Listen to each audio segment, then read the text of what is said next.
और शहर के अंदर 5 या 6 कोई जलसा चल रहा है अलग अलग पार्टियों का।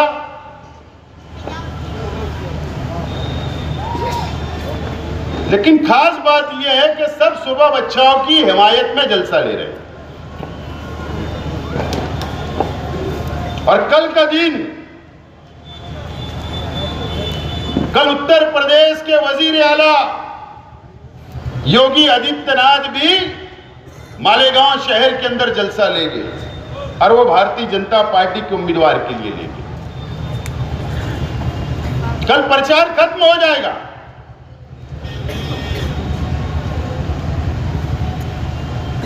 ये देश का इलेक्शन, ये मुल्क का इलेक्शन,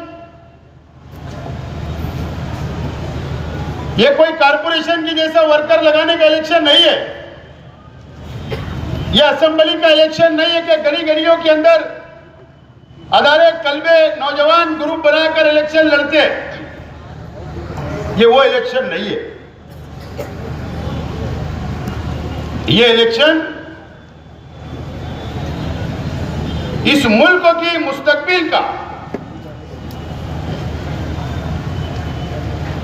संविधान को बचाने का, एक तरफ इंडिया अलायंस है जो कांग्रेस पार्टी के नेतृत्व में, क़यादत में इलेक्शन लड़ रहे हैं अलग अलग पार्टियां मिलकर, और दूसरी तरफ भारतीय जनता पार्टी एनडीए के नाम से इलेक्शन लड़ रही है।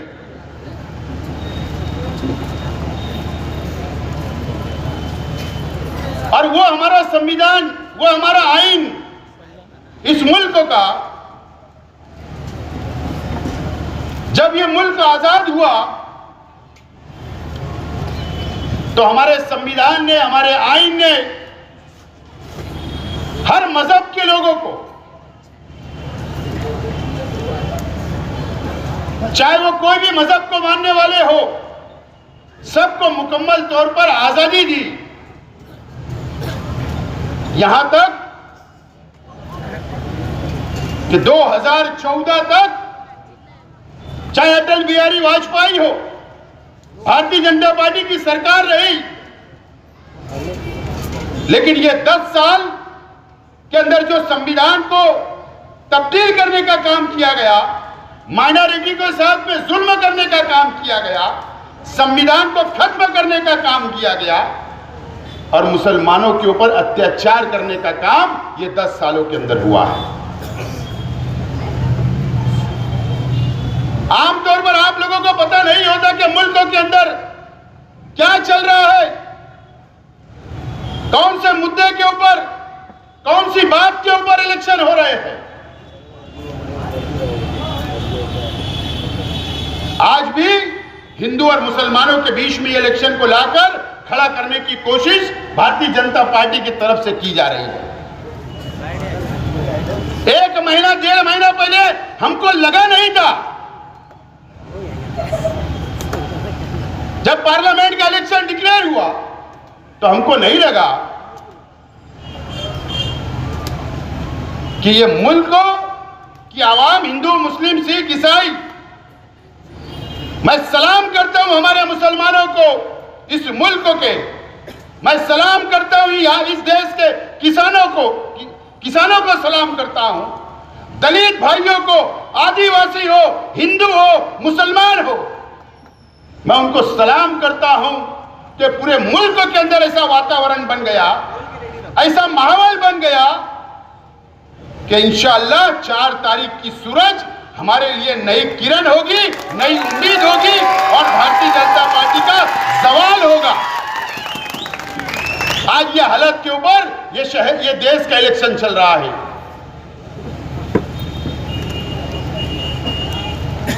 ये महाराष्ट्र के अंदर बहुत मशहूर है। राज ठाकरे हमेशा स्क्रीन लगाकर बोला करता है कि लगाओ वाली वीडियो, लाओ रे ये वीडियो। आज हमने भी स्क्रीन लगाया है।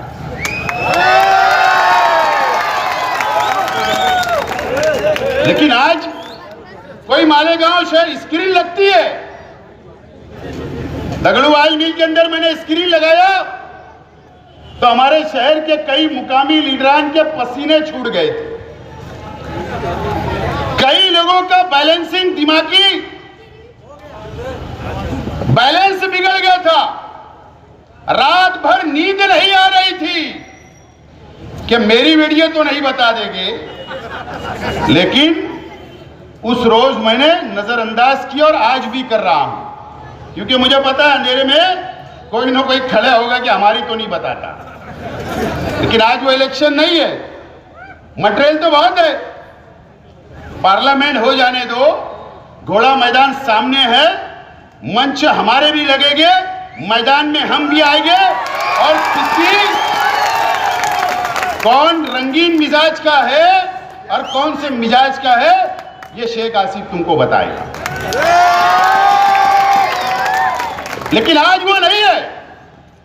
आज ये देश का इलेक्शन है, मुसलमानों के मुस्तकबिल का इलेक्शन है, इस देश के किसानों का मुस्तकबिल का इलेक्शन है। और ये हिंदू मुसलमानों के नाम पर भारतीय जनता पार्टी जो नंगा नाच कर रही है इलेक्शन के प्रचार के अंदर, वो वीडियो में बताना चाहता हूं। शर्म आती है कि हमको देश का ऐसा वजीर आजम मिला, नरेंद्र मोदी जैसा। शर्म आती है कि अमित शाह जैसा गृह मंत्री इस देश को मिला। शर्म आती है कि इस देश के ऐसे नेताओं से जो हिंदू और मुसलमानों को लड़ाने का काम करते हैं। मैं चाहता हूं कि पहली वीडियो स्टार्ट करें। शुरू करें। खामोशी से सुनो भाई।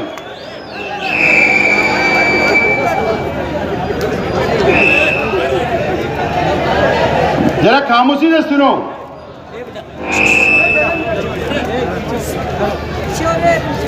आवाज नहीं आ रही भैया। देश की संपत्ति पर पहला अधिकार।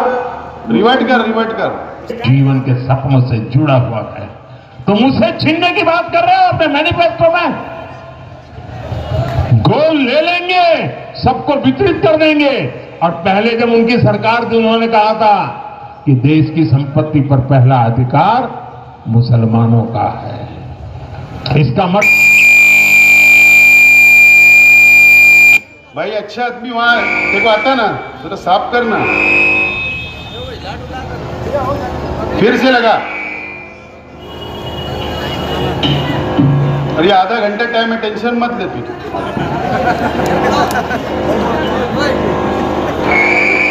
अभी मुकामी नेताओं की तो मैं समाचार राष्ट्र में लूंगा, पहले देख लो।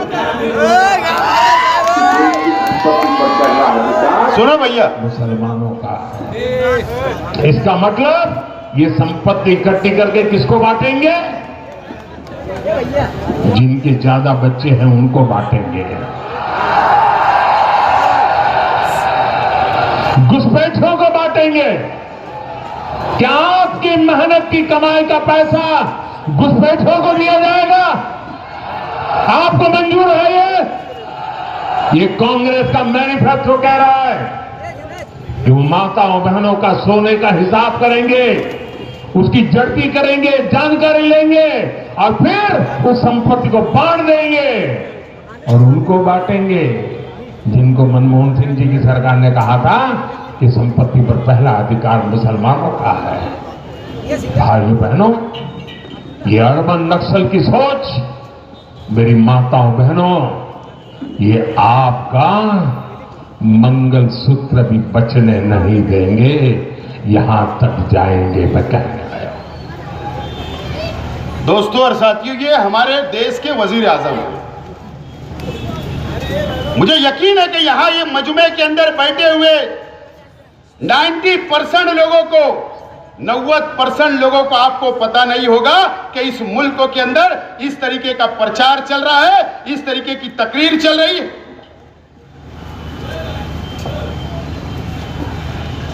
वजीर आजम को ऐसी बातें बोलना चाहिए क्या? हिंदू और मुसलमानों की बात कि कांग्रेस पार्टी ने ऐसा मैनिफेस्टो लाया कि अगर कांग्रेस की सरकार, इंडिया आघाड़ी की सरकार आ जाएगी तो बोले हर घर का बोले सर्वे कराया जाएगा, सोने का सर्वे होगा कि कौन सी बहन के पास, कौन सी मां के पास कितना सोना है, और वो छीनकर बोले मुसलमानों को बांट दिया जाएगा। और यहां तक कहा गया कि मंगलसूत्र भी हमारी हिंदू बहनों का छीनकर मुसलमानों को बांट दिया जाएगा। इस तरीके की तकरीर यह पार्लियामेंट के चुनाव के अंदर नरेंद्र मोदी जी ने कही।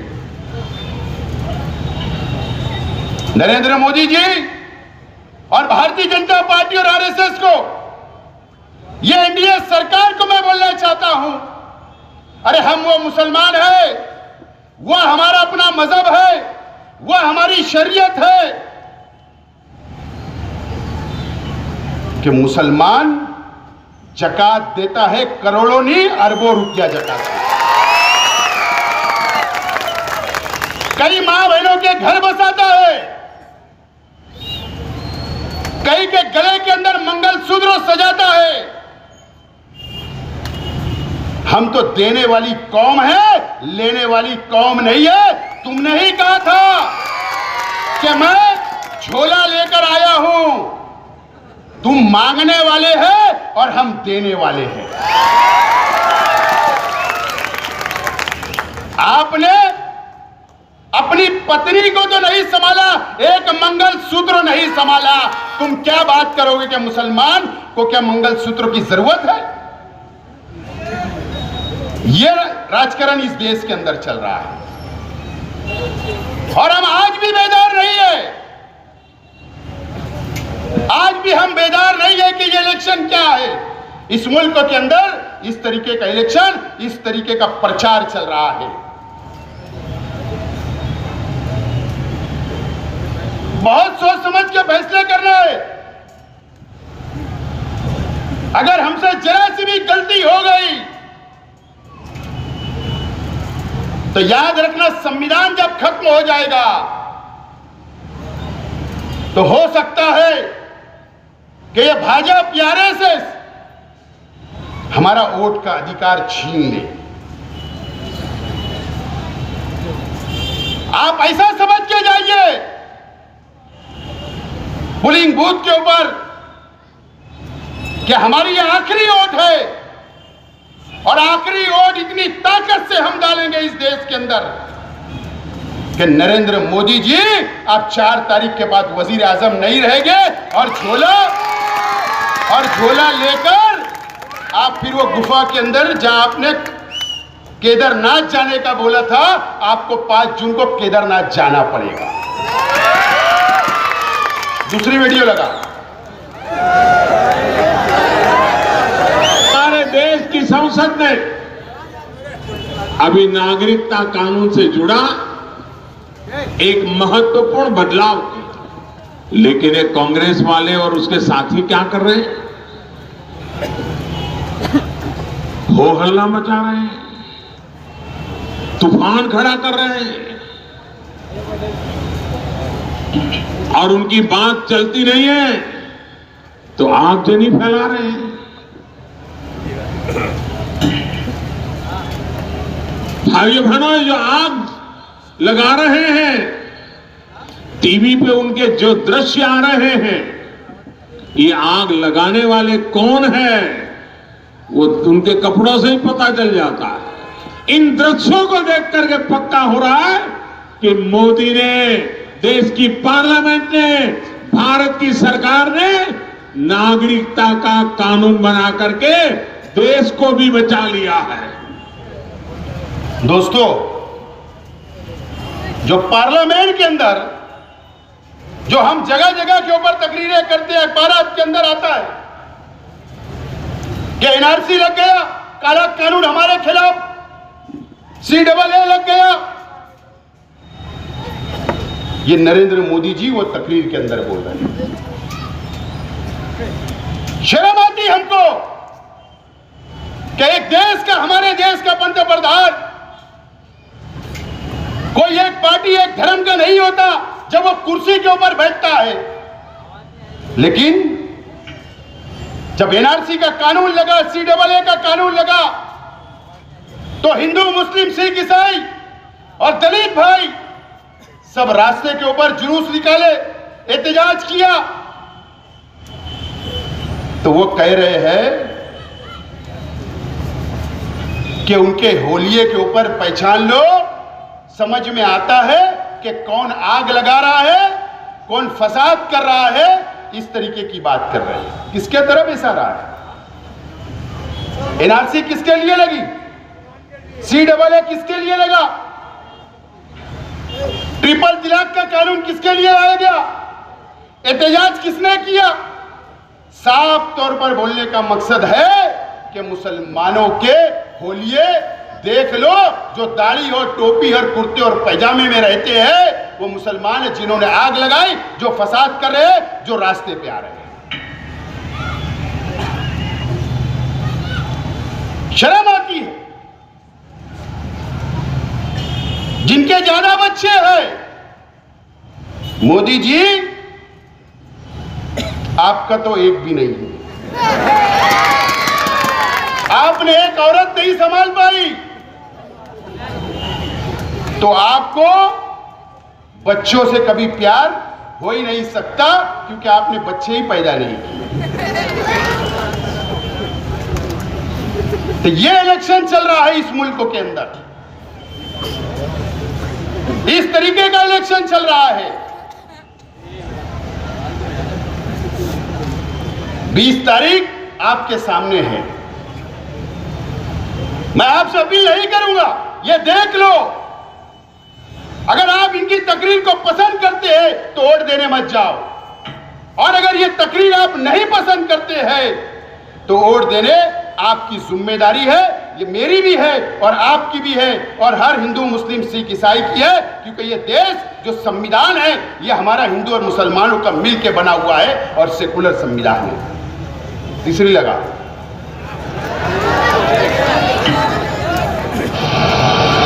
उद्धव ठाकरेंच्या शिवसेनेला मतदान करा।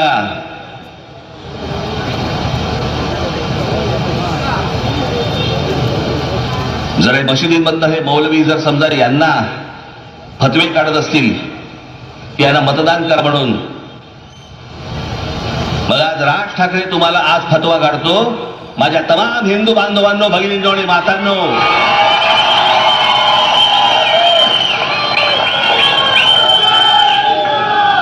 मुरलीधर मोहोळ असतील, भारतीय जनता पक्षाचे काही अजून इतर कुठचे शिंदेचे, अजित पवारांचे जे उमेदवार असतील त्यांना भरघोस मताने मतदान करा। ही जी अनेक लोकांची जी चळवळ चालू आहे ना, चळवळ काँग्रेसला मतदान करण्याच्या दृष्टिकोनातनं, हे कशासाठी? कारण गेल्या 10 वर्षामध्ये तोंड वरती नाही काढता आलं यांना।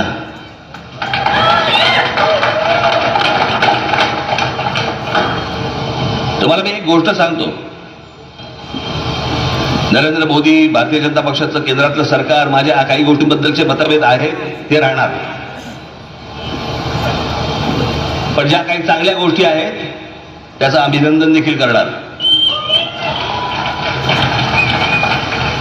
जे अनेक चांगले मुसलमान आहेत, जे आपापल्या कष्टाने कामं करतायत, नोकऱ्या करतायत, व्यवसाय करतायत, त्यांचा विषय येत नाही, पण काही जे वाह्याल आहेत,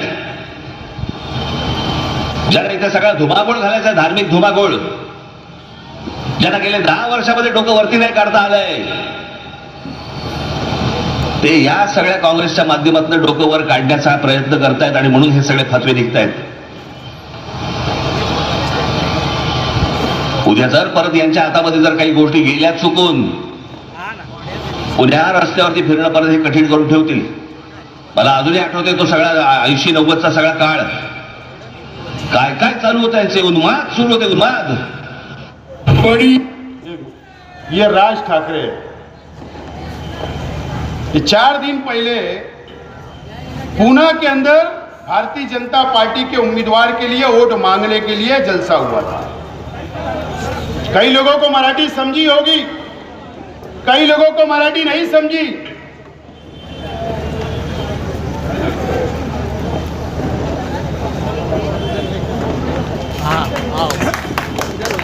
डॉक्टर शोभा बच्चाव आए हैं, उनका स्वागत करो और उसके बाद जलसा चलता रहेगा। मैडम आप परिचय कर लो। मेरे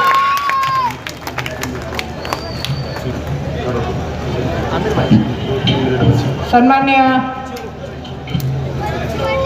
आमदार, माजी आमदार आसिफभाई शेख, व्यासपीठावरील सर्व सन्माननीय मान्यवर आणि उपस्थित सर्व माझे जीवाभावाचे मतदार बंधू आणि भगिनींनो, मी आपल्याला या ठिकाणी विनंती करायला आलेली आहे. 20 तारखेला धुळे लोकसभा मतदारसंघाच्या निवडणुकीचं मतदान आहे. आपल्याला विनंती आहे, माझा अनुक्रमांक 2 आहे. आपण आपलं पवित्र मतदान, आपले आशीर्वाद, आपली दुआ, पंजा निशाणी समोरील बटन दाबून आपण मला प्रचंड मताधिक्याने निवडून आणा अशी मी विनंती करते. यापूर्वी मी आसिफबाईंनी एक जलसा ठेवला होता, त्या ठिकाणी मी सखोल असं भाषण केलेलं आहे. आपल्याला मी शब्द देते की या धुळे लोकसभा मतदारसंघ आणि मालेगाव वासियांचे जे जे काही प्रश्न आहेत ते मी प्रामाणिकपणे सोडवेन. आपले बुनकरबाईंचे प्रश्न आहेत, कामगारांचे प्रश्न आहेत, पाण्याचे प्रश्न आहेत, सर्व प्रश्न मी सोडवेन अशी मी आपल्याला या ठिकाणी विनंती करते. आणि पंजाला आपल्याला पुन्हा सांगते की पंजा निशाणी समोरील बटन दाबून आपण प्रचंड मताधिक्याने विजयी करावं. धन्यवाद. मैडम को और दूसरी तरफ जाना है. 20 तारीख को बरोस पीर सोमवार सुबह 6 बजे उठकर कांग्रेस के निशान पंजे पर 2 नंबर बटन सुबह चाय बचाओ, ये हमारे कांग्रेस की उम्मीदवार है. हम सबको मिलकर लाखों की तादाद में वोट देकर कामयाब करें.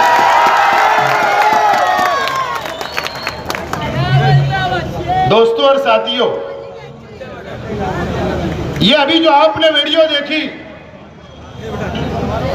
आपको कई लोगों को मराठी समझा और कई लोगों को मराठी नहीं समझी. ये पूना के अंदर बोला गया. क्या बोला गया?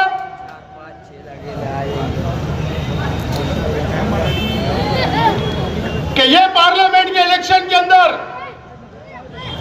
कांग्रेस पार्टी को जिताने के लिए, राष्ट्रवादी कांग्रेस पार्टी को जिताने के लिए और शिवसेना उद्धव ठाकरे साहब की शिवसेना को जिताने के लिए बोले इस देश के, इस महाराष्ट्र के मस्जिदों से फतवे निकल रहे हैं, मौलवी और मुल्ला फतवे दे रहे हैं कि वोट कांग्रेस और शिवसेना और राष्ट्रवादी को देना. इस तरीके की तकरीर राज ठाकरे साहब करते हैं. ये उन्होंने बोला. उन्होंने ये भी बोला तकरीर में कि 10 साल नरेंद्र मोदी की हुकूमत थी तो बोले मुसलमानों ने अपना सिर ऊंचा नहीं किया, दब के रहे, डर के रहे, झुक कर रहे. ये मतलब उनका अपना था. ये बिन पेंदे के लोटे हैं राज ठाकरे साहब.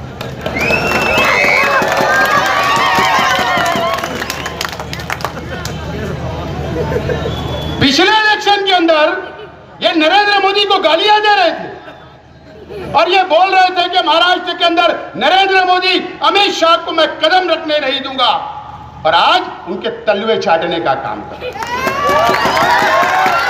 मुझे बताओ, मेरा सवाल है,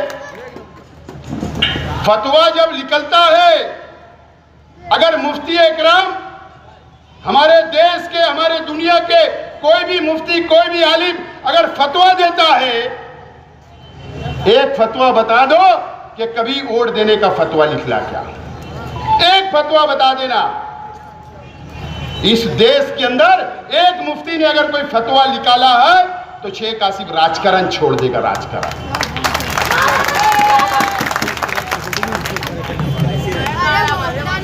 मुझे बताओ कि हमारे मुफ्ती, इस मुल्क के मुफ्ती, उलमा, ये कैंडिडेट कौन मुसलमान थी क्या? सुबह बचाओ, उनका धर्म हिंदू है, मराठा है. महाराष्ट्र के अंदर 48 सीटें महाविकास आघाड़ी की लड़ रही है. 48 लोग हिंदू हैं. एक मुफ्ती का फतवा हिंदू भाई के वोट देने के लिए क्यों निकलेगा? लेकिन हमारे मसाजिद को बदनाम करना, हमारे उलमाओं को बदनाम करना, हमारे मुसलमानों को बदनाम करना और हमारे नाम पर सियासी दुकान चमकाना और वोट मांगना हमारे हिंदू भाइयों से आज अल्लाह का करम है कि हिंदू भाई भी समझदार हो गया। अब इनके छछन में आने वाला नहीं है। मैं सलाम करता हूं किसान भाइयों को, मैं सलाम करता हूं हिंदू भाइयों को कि जो लहर चली इस महाराष्ट्र के अंदर, इनकी जमीन खसक चुकी है। ये राजकारण चल रहा है, इस तरीके की वोट इस मुल्क के अंदर और इस महाराष्ट्र के अंदर मांगी जा रही है। दोस्तों, ये मैं आज आपको बताने के लिए स्क्रीन लाया। चौथी,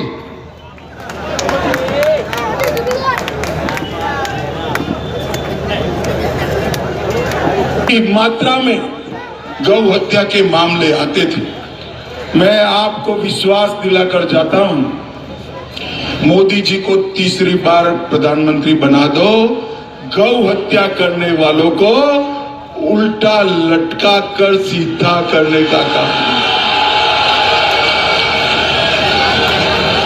ये सीता माता की भूमि है, यहाँ गौ हत्या नहीं चल सकती। ना गाय की तस्करी होने देंगे, ना गाय की हत्या होने देंगे। ये नरेंद्र मोदी का वादा है। मौतचा दावा। ये हमारे देश के गृह मंत्री है अमित शाह जी। इनकी जिम्मेदारी क्या है कि इस देश का लॉ एंड ऑर्डर, इस देश के अंदर अमन रहे, भाईचारा रहे, ये उनकी जिम्मेदारी है। इन्होंने बिहार के अंदर तकरीर की अभी इलेक्शन में, क्या बोल रहे हैं? हम इस बात के, इस देश का मुसलमान कभी भी गाय का कत्ल नहीं करता, ना कुर्बानी नहीं करता और ना हम गाय का गोश्त खाते हैं। हमारे उलमाओं को तो फतवा है कि मत खाइए। हमारे उलमाओं ने तो कहा कि गाय का एहतराम करना चाहिए, उसका गोश्त तो नहीं खाना चाहिए। लेकिन वो क्या बोल रहा है शख्स कि तीसरी गेम नरेंद्र मोदी को वजीर आजम बना दो। जो गौ हत्या करेगा उसको उल्टा लटकाकर सीधा कर दिया जाएगा। ये देश के गृह मंत्री को ऐसी भाषा शोभा देती? उल्टा लटकाना मतलब क्या? ये गौ रक्षा वाले या फिरका परस्त तंजीमों को बढ़ावा देने का काम कर रहे हैं। इस देश के अंदर क्या फिर 1 लाख का कत्ल करना चाहते हो? 1 लाख अहमद का कत्ल हुआ इनकी हुकूमत के वक्त, क्या फिर किसी का कत्ल कराना चाहते हो? क्या फिर कोई मॉब लिंचिंग कराना चाहते हो? पहलू खान का कत्ल हुआ राजस्थान में, क्या फिर कोई तीसरा पहलू खान बताना चाहते हो? हमारे शहर में कई हुए, यहां पर कुरैश बिरादरी के बहुत लोग हो गए। जब ये लोग भी आवाज देते तो हम खड़े रहते। याद रखना, मैं आप लोगों से बोलना चाहता हूं कि अगर इनकी हुकूमत आ गई तो ये 10 साल के अंदर जितना हम पर जुल्म किया गया उससे कई ज्यादा जुल्म हमको सहना पड़ेगा। याद रखना मेरी बात। 5वीं लगाओ। अब हमारे शहर के नेता की है, बताओ विजय।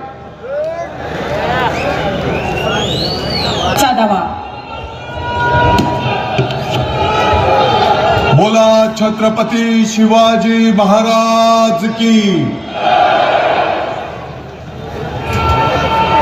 दिल्ली पर्यंत बोला छत्रपती शिवाजी महाराज की जय। शिवाजी, भारत माता की जय। श्री राम। ही आपल्या देशाचं भवितव्य घडवणारी निवडणूक आहे।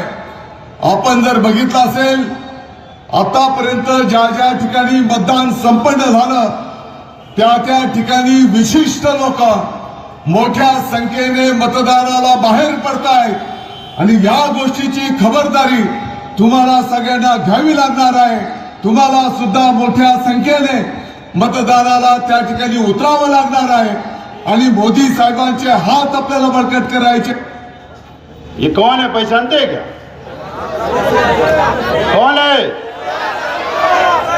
हमारे बाह्य मतदार संघ के एमएलए दादा भूसे साहब हमारे जिले के पालक मंत्री महोदय है.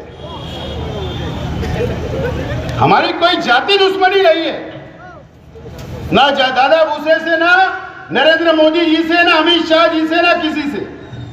हमारी विचार की और सोच की लड़ाई है हमारी. उनकी सोच हमको पसंद नहीं है और हो सकता हमारी सोच उनको पसंद नहीं है, लेकिन उन्होंने ये 2 दिन पहले की वीडियो है. 2 दिन पहले पिप्पलगांव जब नासिक जाओ तो पिप्पलगांव टोल लगता, जो पिप्पलगांव बसवंत है वहां पर परसों के दिन जलसा हुआ. नरेंद्र मोदी जी भी थे और यूटी के अंदर यूटी आघाड़ी के सब लीडर थे. क्या बोले दादा भूसे साहब ने? ठीक है, वो नारे वगैरह लगाए, वो उनका अपना मसला है, उस पर मुझे कुछ नहीं बोलना. क्या बोला उन्होंने? एक विशिष्ट यानी एक समाज ठहराविक मतदान के लिए, यानी वोट के लिए लाखों की संख्या के अंदर बोले बाहर निकल रहे वोट देने के लिए, और उन्होंने ये अपील की हिंदू भाइयों से, हिंदू मुस्लिम करके, कि आप भी लाखों की संख्या के अंदर वोट देने निकलो. कौन बोल रहे? दादा भूसे साहब.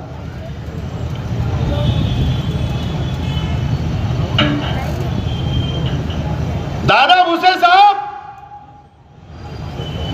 आपका चेहरा अब ये शहर में देख चुका है.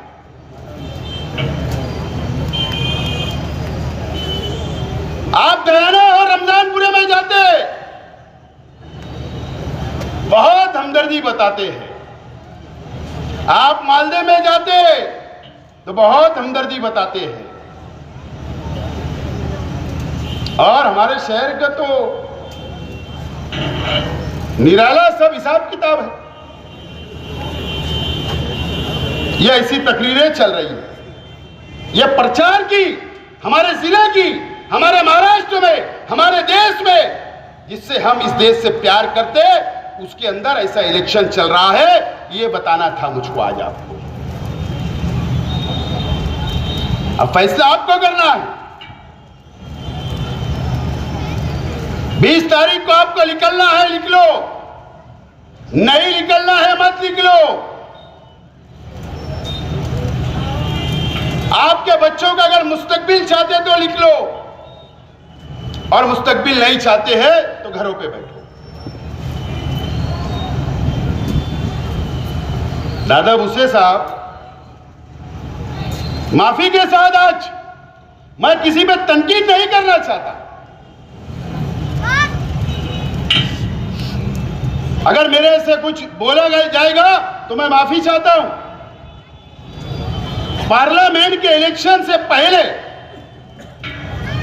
महाराष्ट्र की हुकूमत ने, मैं यहां के बुनकर भाइयों से बोलना चाह रहा हूं, यहां की बुनकर तंजीमों से बोलना चाह रहा हूं, कि सरकार ने एक कमेटी बनाई टेक्सटाइल पॉलिसी बनाने के लिए. टेक्सटाइल पॉलिसी बनाने के लिए वो कमेटी क्यों बनी थी पता है आपको? मैं बोलना नहीं चाहता था इस मामले में, लेकिन बोल रहा हूं कि दादा भूसे साहब के लड़के को पार्लियामेंट का इलेक्शन लड़ना था और मुसलमानों की वोट की जरूरत थी और आपसे वोट मांगने आने वाले थे. इसके लिए बनी थी.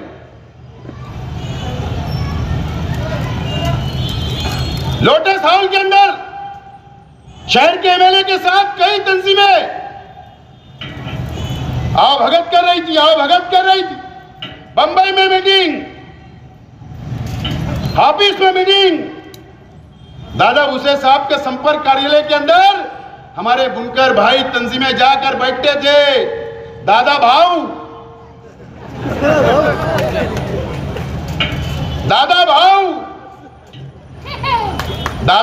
है तो बोले आप पूरे टेक्सटाइल के अंदर नए लूम के लिए फंड, बिजली के अंदर सब्सिडी मिलेगी, यार्न में सब्सिडी मिलेगी, पावर का रेट कम हो जाएगा। जैसा मसीहा बनकर हमारे ही लोग पेश कर रहे थे। लो ये चुम्बा ले लो जाकर।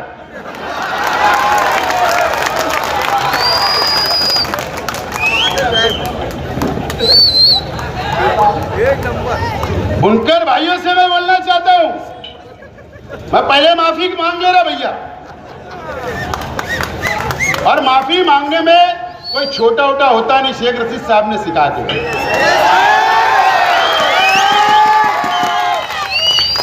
मुझे बताओ, मेरा सवाल है, अमरीश भाई पटेल ने इलेक्शन लड़ा, पहला जर्नल हुआ, गिरे अमरीश भाई पटेल, हुआ ना वोट का डिवाइडेशन, हुआ या नहीं? दूसरे डे फिर अमरीश भाई खड़े, फिर गिर गए, फिर डिवाइडेशन हुआ थोड़ा बहुत, कुणाल पाटिल लड़े, फिर वंचित से नबी अहमद साहब ने इलेक्शन लड़ लिया। और मुझे याद होगा, चाहे मैं गलत ना हो, मेरी याददाश्त अच्छी हो, हालांकि थोड़ा उनका भी प्रचार होना चाहिए, यूसुफ इलियास साहब का,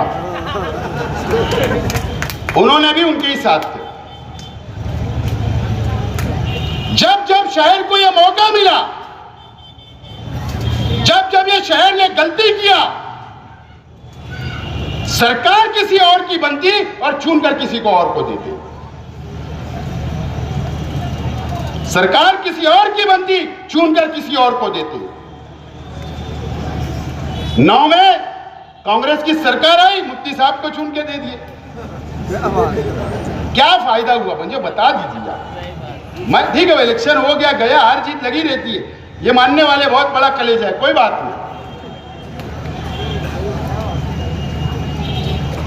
14 में मैं आया तो बहुत कोशिश किया, बहुत लड़ा, लेकिन बदकिस्मती थी कि सरकार हमारी नहीं थी। 19 में मैं लड़ा, फिर मुफ्ती साहब को दे दिए, कांग्रेस की सरकार आई। ये शहर का टेक्सटाइल, ये शहर का पावर लूम, तुम जिसके भरोसे पे चाहते हो कि ये टेक्सटाइल आगे बढ़े, सहूलत मिले, तो अगर गलत फैसले लेते रहोगे तो कभी फायदा नहीं होगा। ये वो दादा गुस्से साहब है, अपना मुफाद था तो आपके साथ, आपके पास आ रहे हैं, बाजू में बैठा रहे थे, अखबारात के अंदर हेडिंग, वहां से वीडियो, क्या चैनल वालों को बंबई साथ में, मंत्रालय में साथ में, गाड़ी से उतर रहे तो फोटो वीडियो, होटल में खा रहे तो वीडियो, अजीब काम। ये मुफाद था। अब बताओ उनका चेहरा बेनकाब हुआ क्यों नहीं? विशेष समाज मतलब क्या? यानी मुसलमान बाहर निकल रहा, बोले ऑटो के लिए, तुम भी लिख लो। ये जुमला ये शहर के लिए, हिंदू मुस्लिम एकता के लिए घातक जुमला है, और एक पालक मंत्री को इस तरीके का जुमला का इस्तेमाल नहीं करना चाहिए था। जिम्मेदार व्यक्ति है। ये इलेक्शन चल रहा है इस देश का, इस महाराष्ट्र का और ये शहर का, ये इलेक्शन चल रहा है। मैंने पूरी 5 वीडियो के अंदर आपको दूध का दूध और पानी का पानी करके बता दिया।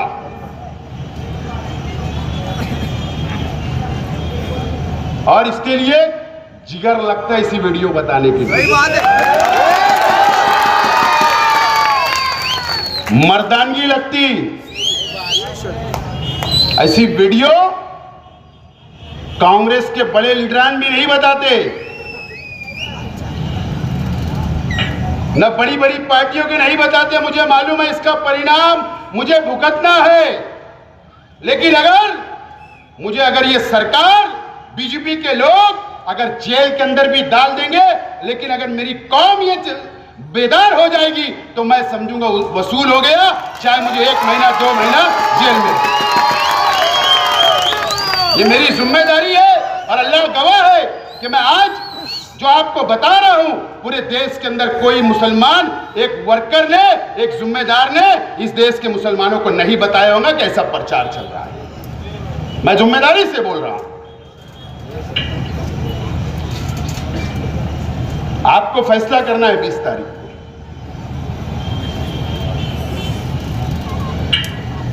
शहर के एमएलए साहब का मैं बहुत एहतराम करता हूं। 2 दिन पहले जलसा हुआ,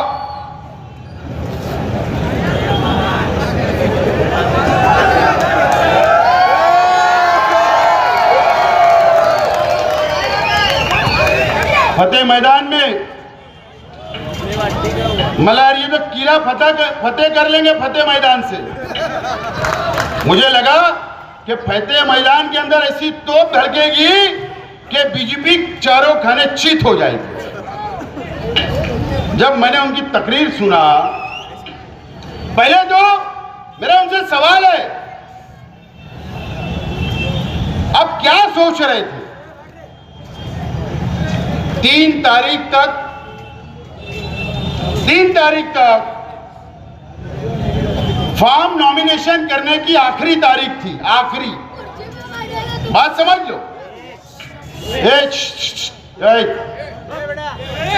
आराम से बैठो, केस मेरे पे बनने वाला है, तुम्हारे भी। 3 तारीख आखिरी तारीख थी, 3 बजे तक फॉर्म नॉमिनेशन करने की पार्लियामेंट की। ठीक है, आपकी पार्टी का उम्मीदवार नहीं था। आप 3 तारीख से 15 दिन आपने क्यों हिमायत नहीं की सेकुलर उम्मीदवार की? ये मेरा सवाल है आपसे। क्यों हिमायत नहीं की? क्यों शहर की आवाम को कंफ्यूज रखा आपने? मैं समझ रहा था कि भाजपा के खिलाफ तो इतनी चंपी करेंगे वो, क्योंकि वो भी एक बहुत अजीम दारुल उलूम देवबंद के रुकन है। वहां पर भी बजट होता है, वहां पर भी पॉलिसी बनती है, वहां भी मुस्तकबिल का मुसलमानों का सोचा जाता है। और दिल्ली से करीब है, देश के हमारे बड़े बड़े उलमा उस बोर्ड के अंदर है। मुझे लगा कि मुफ्ती साहब तो बीजेपी की धज्जियां उड़ा देंगे, लेकिन उन्होंने तो उल्टा ही कर दिया, कांग्रेस की धज्जियां उड़ा दी।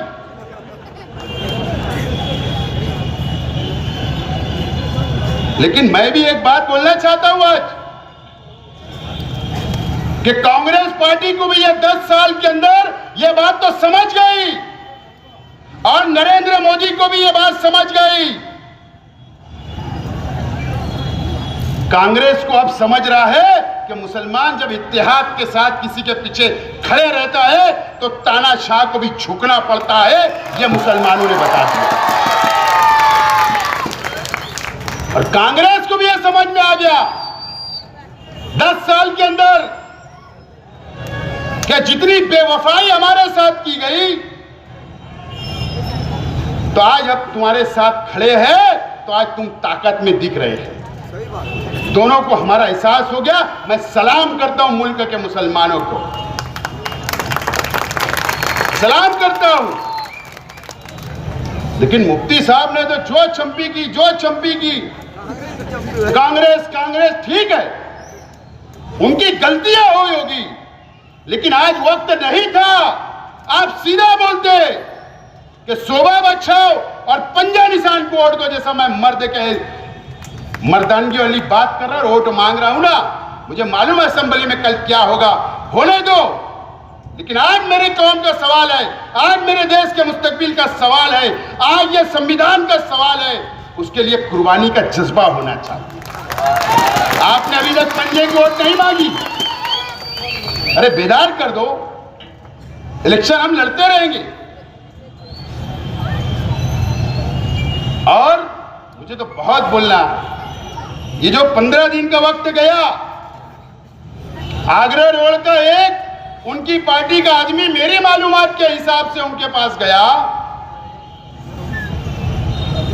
बोले हजरत, बोले मैं पार्लियामेंट की उम्मीदवारी करने वाला हूं, आप मुझे टिकट दिलाओ, मैं आपको पार्टी फंड दूंगा।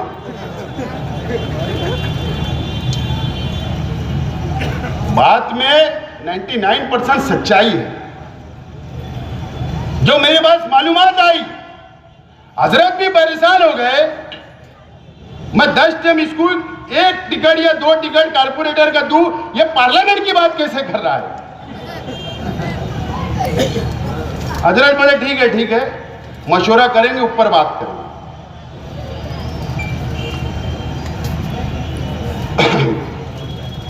फिर दूसरे ने भी तैयारी शुरू कर दी, इधर पीछे वालों ने लाली पाउडर लगा के आजकल जलसे में पहुंच जा रहे। जलसे से 1 घंटा पहले मेकअप होता, कौन सा कपड़ा अच्छा लगेगा, कौन सी डिजाइन का लगेगा, फिर जलसे के बीच में जब चलते आएंगे तो सब हटाएंगे। अबे जलसे में ही 500 लोग, तो कौन हटाने की जरूरत पड़े?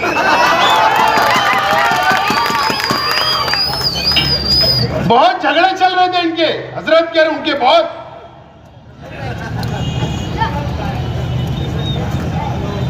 मेरी मालूमात के हिसाब से इन्होंने भी कहा कि मैं भी लड़ना चाहता पार्लियामेंट, क्योंकि मैंने ऐलान कर दिया था मैं नहीं लड़ रहा हूं। उसके बाद कई घटना करो, मैं बोले मैं भी पार्टी फंड दूंगा आपको। हजरत भी देख रहे इधर भी आ रहा है, इधर भी आ रहा है, साला माजरा क्या है? चले दोनों मेरे वर्कर है, मेरे बिगड़े चून के नहीं आ सकते कारपोरेशन में, ये पार्लियामेंट की बात कैसे कर रहे और उल्टा माल भी देने की बात कर रहे। अब मुफ्ती साहब है, उनको तो बसारत होती, उतना तो समझ गए होंगे, ये तो एक ही दुआ के एक ही सूरे के ये।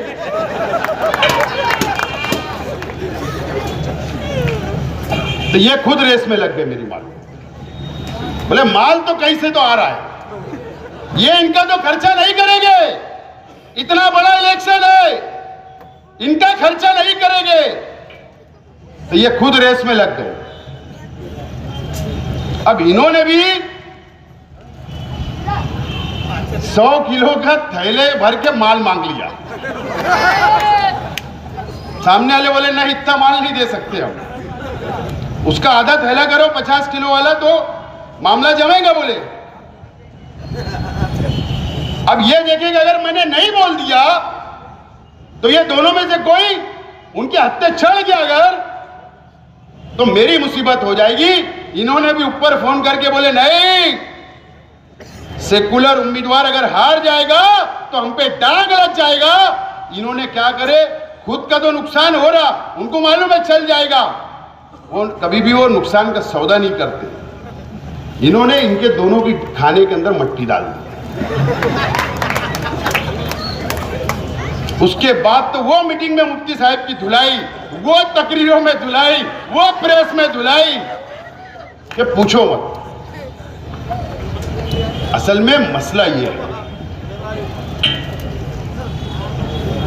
बहरहाल मुफ्ती साहब को मुबारकबाद कि अच्छा फैसला किए, तुमने टिकट नहीं लिए, मैंने भी समझदारी से रिवर्स आया हूं, आप भी रिवर्स आए, अच्छा फैसला करें, मैं मुबारकबाद देता हूं, चाहे आपके दिल में कुछ भी हो।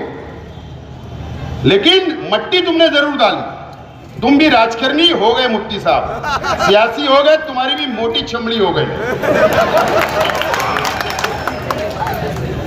ये बात तो बिल्कुल साफ हो गई, मोटी चमड़ी इनकी हो गई। कितने भी हमला करो, अबे बोलते मोरी इतनी मोटी चमड़ी हो गई या मुझे कोई असर नहीं होता, ऐसे ही ना मालूम। असल बात ये है, लेकिन सवाल तो ये है, सवाल तो ये है कि 15 दिन क्यों लगे, क्यों कांग्रेस के खिलाफ बोला गया, क्यों शहर की आवाम को कंफ्यूज किया गया, क्यों पंजे के ऊपर उठनी मांगी जा रही। मांगो, 6 महीने बाद थोड़ा मैदान सामने रहेगा, लड़ लेंगे। ये मुस्तकबिल का कौम के मुस्तकबिल का है।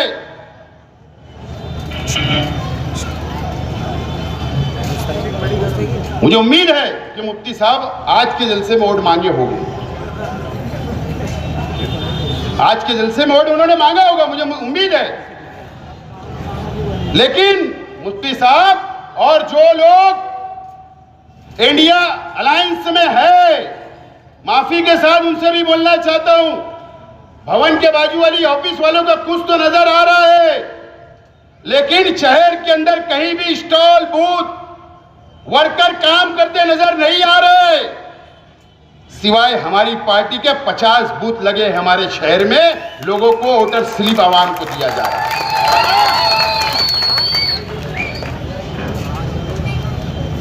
बचे कल शनिचर इतवार 2 दिन है, सब इख्तिलाफ भूल जाओ, निकल पड़ो और बता दो भारतीय जनता पार्टी को कि अब तुम 4 तारीख को सत्ता में नहीं रहेगी, बता दो। दोस्तों और साथियों, एक अजीब बात आज मुझे मालूम पड़ी, जो लोग सिंबल नहीं लगा रहे, जो लोग वोट के पंजे को नहीं मांग रहे, लेकिन हिमायत कर रहे, अरे अफसोस कि मेरे को एक शख्स ने आके बताया उसमें मुफ्ती साहब नहीं है। साहब सबका है, किस पे इल्जाम लगाना। छोटे छोटे लोग 2-2, 3-3 वार्ड वाले, 5-5 वार्ड वाले, आगरा रोड के भी लोग नहीं है। अरे ऐसे लोग आज भी भारतीय जनता पार्टी को बोल रहे, आज भी जिम्मेदार आदमी ने मुझे बताया, वो जरूर हिंदू भाई है, बीजेपी वाला है, हमारे ताल्लुकात है, माचकोड़ में गया था, वो वहां मिलकर बोल रहा है कि यार कैसे लोग हैं, बोले वोट परसेंटेज के लिए हमारी मीटिंग करा दो, हमारी डीलिंग करा दो, हम वोट परसेंटेज कम कर देंगे। और बोले इलेक्शन के बाद 50-50 करोड़ का विकास निधि फंड दिला देना। अजीब बात, यह कौम किस चौराहे के ऊपर खड़ी है, किस मुसीबत में खड़ी है, अभी भी अपना जाति मुफाद, असल में तरबियत जैसी होती है ना, जैसा सिखाया जाता है ना, वैसे ही बच्चा सीखता है और वैसे ही किया जा रहा है। ये कौम को बेचने का सौदा आज तक किया जा रहा है। और कई वार्ड के अंदर जहां हमारे कारपोरेटर नहीं है, हम वहां भी बूथ लगा रहे, तो वो क्या बोल रहे, जो माल आएगा वो छल लेंगे, कर रहे ना, बोले वो राष्ट्रवादी के लोग करेंगे। अबे हम तो करेंगे। ये शहर के अंदर चल रहा है,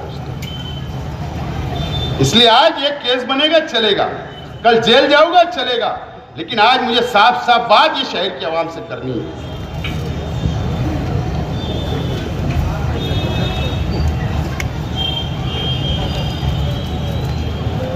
हमारे परिवार के ऊपर जातियात पे बोला जा रहा है,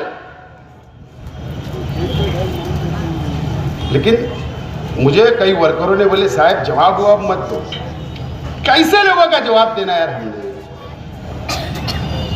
कैसे लोगों ने हमसे सवाल करना। ये रहमानी मस्जिद के इमाम साहब सवाल करेंगे तो मैं जवाब भी दे दूंगा, मस्जिद में बैठ के हमारे परिवार पे इल्जाम लगाने वालों को। ऐसे लोग, उनका किरदार शहर को मालूम है, लेकिन आज वो ये मंच नहीं है मैं किस पे तनकीद करूं, बहरहाल आइंदा करूंगा। तो दोस्तों 20 तारीख को डॉक्टर शोभा बच्चन का पंजा निशान के ऊपर 2 नंबर बटन दबाकर तारीख लिख दो और घरों से निकलकर वोट दो और सामने वाले की जमानत जब्त तो कर दो।